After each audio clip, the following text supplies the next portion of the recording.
习近平总书记在20大报告中擘画了以中国式现代化全面推进中华民族伟大复兴的宏伟蓝图。实现中国式现代化是中华儿女的共同心愿。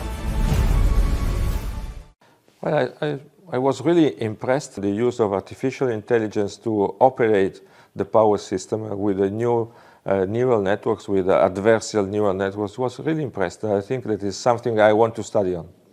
I suppose that the photovoltaic PV generation, solar generation, is really very efficient.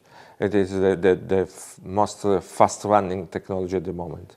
If I look the future, I think that the offshore wind generation will be very promising. But I think that also the technology on small modular reactors could be very useful and promising for future. But I will start with the photovoltaic as much as possible.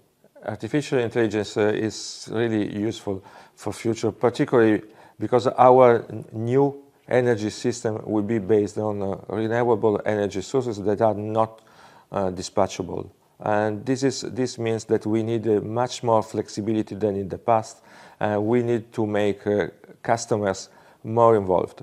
So a lot of different data, a lot of different systems all together, and in order to operate them, we need a lot of digitalization and we need a lot of intelligence. And the artificial intelligence can really help a lot for that. I suppose we need more flexibility, more people involved, a plethora of different technologies, and without the new technologies in the field of communication and ICT, we cannot do nothing.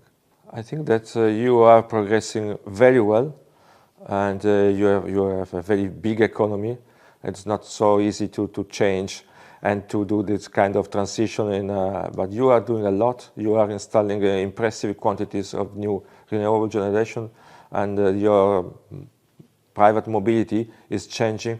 You are using a lot of electric vehicles, just to give an example, and so you are progressing very well. I would like to see the same efforts in Europe, because now in Europe not everyone is in favor with this transition. But looking at China, I think is a very good example.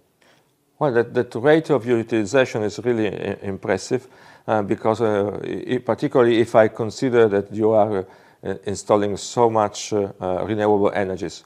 And so this is, I think it's a very good achievement, and I want to learn how you are obtaining that result, because it's very impressive. Well, this is not my first time in China, but it's my first time in Beijing.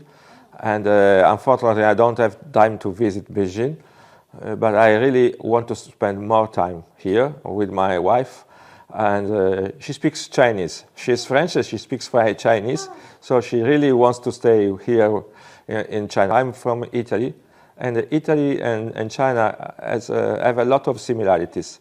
A long history, long tradition, a long empire, and we are really interested to cuisine, to cook, to food. And so it's like to say, it's like being at home here in China, and this is really what I like.